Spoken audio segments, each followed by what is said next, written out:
Salam damai untuk kita semua. Semoga damai dan kasih dari Tuhan kita Yesus Kristus senantiasa menyertai hidup dan karya saudara-saudari dimanapun berada.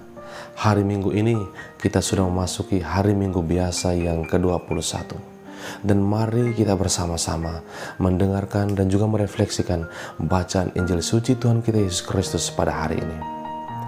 Seringkali dalam kehidupan kita, saudara-saudari sekalian, kita berlomba-lomba, membanting tulang, memeras keringat, berupaya sebaik-baik mungkin untuk menggapai masa depan.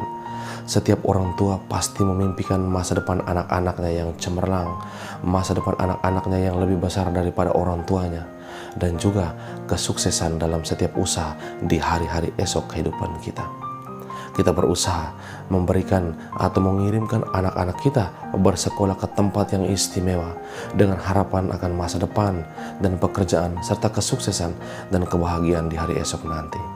Tetapi pada hari Minggu ini Allah mengingatkan kita bahwa dalam peziarahan kita sebagai manusia yang bersifat sementara yang akan pergi dari dunia ini, kita adalah para peziarah. Dan oleh karena itu fokus kita bukan hanya masa depan di dunia ini, tetapi pada masa akhir hidup kita. Setelah kita menyelesaikan peziarahan kita di dunia ini, kita dipanggil dan diperingatkan untuk memfokuskan nasib kita dan kemana kita akan pergi setelah mengakhiri hayat kita di dunia ini. Yesus mengingatkan kepada kita bahwa pintu kerajaan surga atau kerajaan surga sendiri adalah menjadi tujuan utama kita. Kita berasal dari Tuhan dan kepada Tuhan sendiri kita harus pergi dan berkanjang merayakan pesta pernikahan ilahi di surga bersama Bapa, Putra dan Roh Kudus, menikmati sebuah pesta surgawi yang tiada lekang oleh waktu. Itulah kedamaian, kebahagiaan yang Tuhan berikan kepada kita dan haruslah kita pergi. Namun seringkali kita salah alamat dalam mencari kebahagiaan. Kita berusaha mencari kebahagiaan yang hanya bersifat sementara. Dan hari ini Yesus memperingatkan kepada kita akan akhir itu. Dia mengatakan pintu kerajaan surga atau jalan menuju kerajaan surga adalah jalan yang teramat sempit. Oleh karena itu hanya sedikit orang yang akan mampu melewati dan menembus jalan itu. Hanya orang-orang yang mau bertahan, hanya orang-orang yang mau setia, dan hanya orang-orang yang benar mau mencintai Allah dan berdiri pada jalan salib kehidupannya masing-masing. Orang-orang seperti inilah yang akan mampu menerobos jalan yang sempit itu. Dalam pelajaran dan peringatan serta refleksi para kudus, mereka mengatakan dari hari ke hari, jiwa-jiwa jatuh ke dalam api penyucian, jiwa-jiwa jatuh ke dalam dunia penyiksaan api yang kekal, jatuh bagaikan hujan yang lebat dari langit. Kita bayangkan berjuta-juta jiwa jatuh ke dalam penyiksaan yang bersifat kekal, dan jalan menuju surga tetap menjadi sempit. Dan hal kedua yang Tuhan peringatkan kepada kita bahwa pada saatnya nanti kesempatan yang diberikan kepada kita akan selesai. Kesempatan untuk bertobat, kesempatan untuk kembali ke surga akan selesai.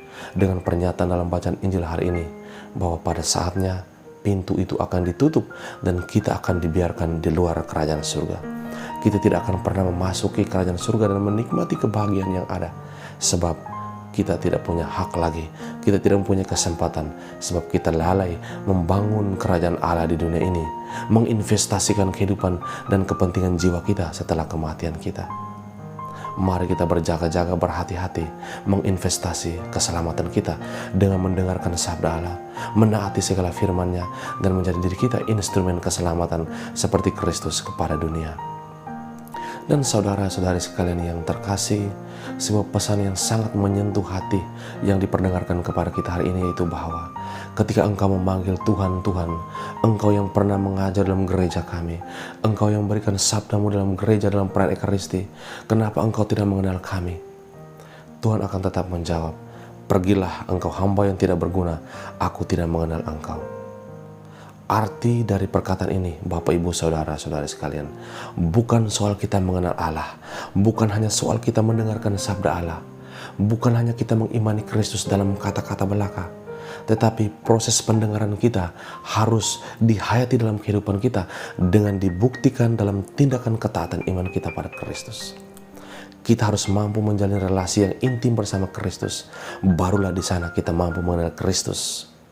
Dan ketika kita dalam hidup kita tidak mampu menghayati perintah Allah, menjalani perintah Allah, dan taat akan perintah Allah, kita masih sebatas mengenal tanpa mengetahui Sang Kristus. Kita mungkin boleh berbicara tentang Kristus.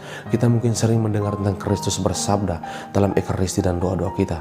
Tetapi sebenarnya kita belum mengetahui dan belum mampu menjalin relasi yang intim dengan Kristus. Sehingga pada saat hari akhir hidup kita nanti, Yesus akan menjawab jawaban yang sama. Saya tidak pernah mengenal engkau, hamba yang tidak berguna. Sebab dalam hidup dia tidak pernah menjalin relasi yang intim, tidak pernah taat, hanya mendengarkan dan hanya selesai di kata-kata. Marilah Bapak Ibu Saudara-saudari sekalian yang terkasih, kesempatan masih terbuka, pintu keselamatan masih terbuka sepanjang kita masih hidup. Mari kita berusaha menjalani hidup kita melalui jalan yang sempit. Sebab walaupun dia terjal dan berliku, walaupun sayat-sayatnya, walaupun pedang-pedangnya melukai engkau, Yesus tidak akan pernah mengecewakan engkau. Mari kita bersama-sama menjadi hamba yang setia, hamba yang mendengarkan, yang menaati firman Allah, melaksanakan dalam hidup dan membagikan firman Allah itu dalam tindakan nyata, bukan hanya dalam batas kata-kata belaka. Saudara-saudari sekalian, kita dipanggil untuk masuk surga. Mari kita berusaha secara baik dengan bantuan ekaristi dan sabda yang kita dengar. Semoga kita bertumbuh menjadi pekerja yang kudus dalam kebun anggur Tuhan dan menjadikan Kristus harapan hidup kita, dan kita pun mampu menjadi Kristus yang lain dalam mewartakan kabar gembira kepada dunia. Selamat berhari Minggu dan semoga Tuhan memberkati kita semua.